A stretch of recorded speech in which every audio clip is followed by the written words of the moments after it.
தனுசு ராசி அன்பர்களே, ராசிக்கு 4 விளங்கும் அஷ்டமாதிபதி அஷ்டமத்துக்கு அஷ்டமம் என்பதால் வெகுகாலம் தன் தாய் வழியில் வர வேண்டிய நிலம், சொத்து இவைகள் வருவதற்கான ஆரம்ப கட்டமாக அமைந்துள்ளது.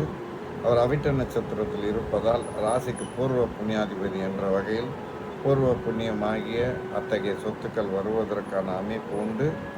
தன் ராசிநாதன் 8 இருப்பதும் அவ்விடத்தோன் 4 இருப்பதும் திடீர் அதிர்ஷ்டம் என்பர்.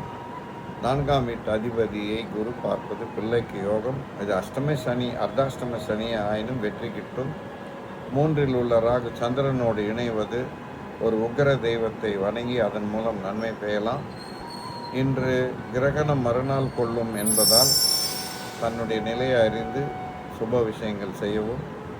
தன்னுடைய ராசிக்கு 6ஆம் வீட்டு அதிபதி 10இல் நீச்சம் பெறுவது தொழிலில் மாற்றம் உண்டு. தொழில் கரகன் 9இல் இருப்பது லாபமும் காணும். வேறு இடம் மாறுவதற்கு சாத்தியக்கூறுகள். தந்தையால் நன்மை கிட்டும்.